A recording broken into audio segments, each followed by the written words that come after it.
नमस्कार, मी अनिल उपाध्ये. शिवसिद्ध बातमीपत्रात आपलं स्वागत आहे. पाहूया आजची बातमी. शक्तीपीठ महामार्ग तातडीने रद्द करण्यात यावा. शक्तीपीठ महामार्ग विरोधी कृती समिती भुदरगडच्या वतीने तहसीलदार कार्यालयासमोर लाक्षणिक उपोषण करण्यात आले. राज्यातील सर्व शक्तीपीठांना जोडणारा नागपूर ते गोवा हा महामार्ग शक्तीपीठ महामार्ग प्रस्तावित आहे. राज्य रस्ते विकास महामंडळ प्रस्तावित केलेला हा महामार्ग राज्यातील 12 जिल्ह्यातून जाणार आहे. त्यामध्ये वर्धा, यवतमाळ, हिंगोली, नांदेड, परभणी, बीड, लातूर, धाराशिव, सोलापूर, सांगली, कोल्हापूर आणि सिंधुदुर्ग या जिल्ह्यांचा समावेश आहे.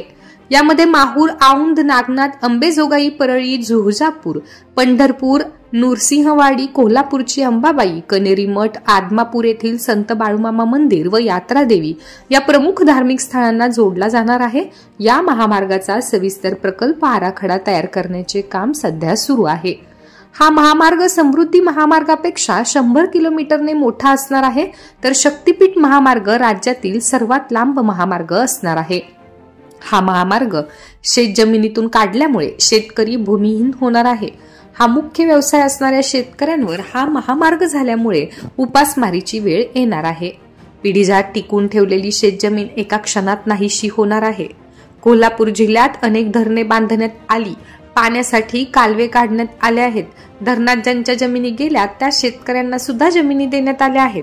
कालव्यामध्ये ज्यांच्या जमिनी गेल्या ते शेतकरी भूमिहीन झाले आहेत. धरण व कालवे झाल्यामुळे काही जमिनी नापीक होत्या, त्या जमिनी 10-15 वर्षात बागायती झाल्या आहेत. सद्यस्थितीत काही शेतकऱ्यांना चांगले दिवस आलेले आहेत. तोपर्यंत या शक्तीपीठ मार्गामुळे या ठिकाणचा शेतकरी भूमिहीन होणार आहे. यावेळी कॉम्रेड सम्राट मोरे बोलताना म्हणाले की कोल्हापूर जिल्ह्यातून गोव्याला जाण्यासाठी कोल्हापूर येथून पुणे बेंगलोर महामार्गाने निपाणी देवगड महामार्गावरून गोव्याला जोडला तर हजारो शेतकऱ्यांच्या जमिनी वाचणार आहेत. तसेच शासनाचे कोट्यवधी रुपये वाचणार आहेत. सदर पर्यायी मार्गाचा अवलंब करून शेतजमिनीतून सुरू असलेला सर्व्हे तात्काळ थांबवावा व पर्यायी मार्गाचा अवलंब करावा. तसे न करता शेतजमिनीतूनच शक्तीपीठ महामार्ग काढण्याचा प्रयत्न केल्यास व शेतकऱ्यांना भूमिहीन करण्याचा प्रयत्न केल्यास नाईलाज आम्हाला तीव्र विरोध करावा लागेल, असा इशारा या उपोषणवेळी देण्यात आला.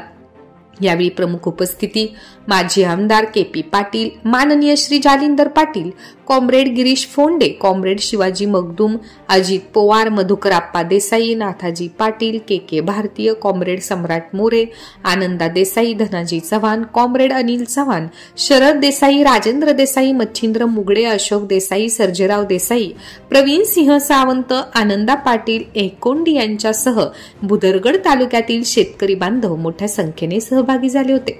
शिवसिद्ध न्यूज साठी गारगोटीहून राजेंद्र यादव.